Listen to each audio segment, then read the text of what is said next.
Hello, friends. This is Dave Hurwitz, executive editor at ClassicsToday.com and Handel fan Mildred. Yes, I know. You looked up. They know their names. They're so cute.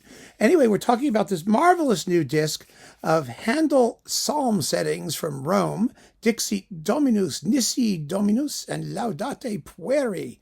She always runs away just when I hold up the record. Okay, we tried.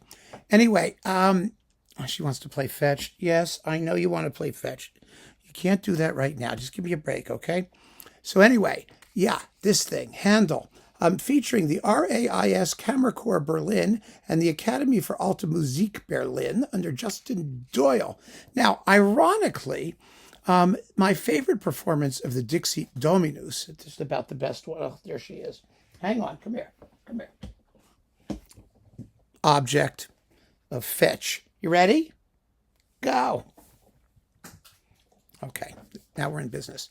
Ironically, my favorite, and I think the best, of course, because it's my favorite, performance of the Dixit Dominus, and I collect Dixit Dominuses because it's like the most amazing piece Handel ever wrote, like up to 1707.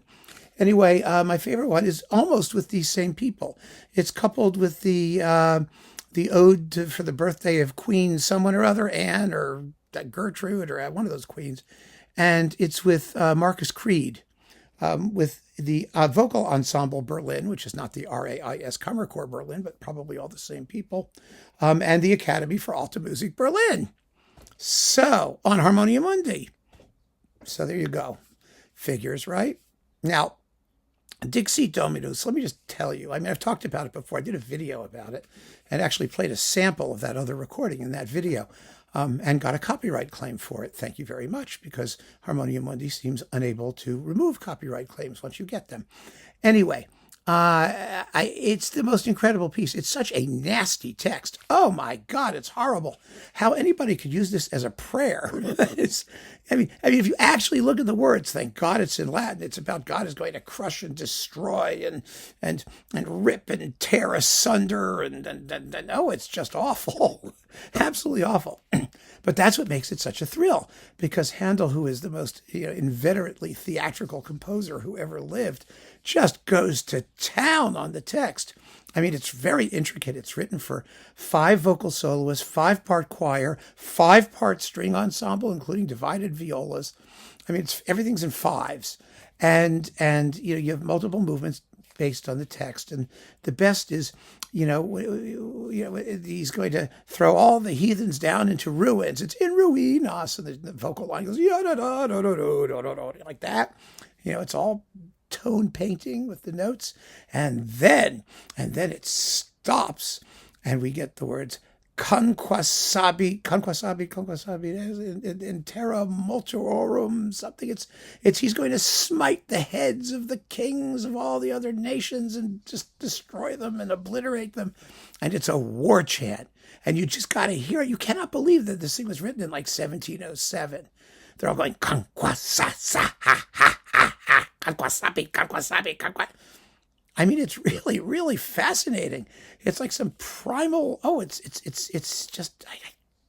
I get blurry just thinking about it. It's a phenomenal piece, and this is a very good performance. It's not quite as good as Marcus Creed because it's not quite as warlike in the warlike parts. It's very difficult, frankly, for like period instrument and Handel people to really get into the blood and guts of the music. Handel had no inhibitions whatsoever about these things. And he when he wanted to be mean and nasty, he was mean and nasty. And, the idea that this happens in a prayerful liturgical setting, when all of a sudden they just start grunting and groaning like something would work better for the battle scenes in Planet of the Apes, I mean, it's hard for today's rather poised and demure classical music people, especially the period instrument guys, when they have teeny, tiny little forces and all that, to really get into the cojones of the music, get into the guts and sputum and blood and bile and balls. And anyway, that's what the music really should have. And it does in that Creed performance to a remarkable degree. Here, it's a little bit faster. And because it's a little bit faster, it's a little bit lighter, but it's still very good. I mean, this is a wonderful performance. And I've only talked about the first work. The other two are a little bit more lighthearted. I mean, a little bit anyway. Nissi Dominus has its moments, about like arrows flying around and whatnot. But basically, it's a lighter work, but it's no less glorious. It's just marvelous. And the Laudate pueri with Carolyn Sampson, the excellent soprano soloist here, is just lovely. I mean, it's a wonderful setting. And, Handel was the greatest writer for masked voices that ever lived from the day he was born. The fact that he was like 18 when he did these things, or however young he was, 1685, and this was in the 1705, 20-something, whatever he was, makes no difference whatsoever.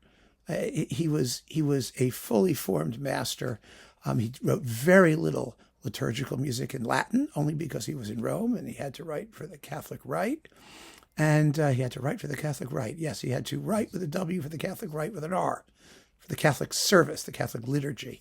And he was a chameleon. He could do anything, absolutely do anything, as well as anybody, better than anybody at the time. So where does that leave us? That leaves us with a very, very fine Handel disc. It really is. I mean, if you want these three, Roman hymn settings, this is as good as it's going to get. It really is. And the other Dixit Dominus, if you can get it, with the ode for the birthday of Queen Anne or whoever she was, it's worth having that too, because you can't have too many Dixit Domini or Domine or Dominuses. Do not correct me and tell me what the correct plural is. Nobody cares. So anyway, go for it and keep on listening, friends. Thanks for joining me. Bye-bye.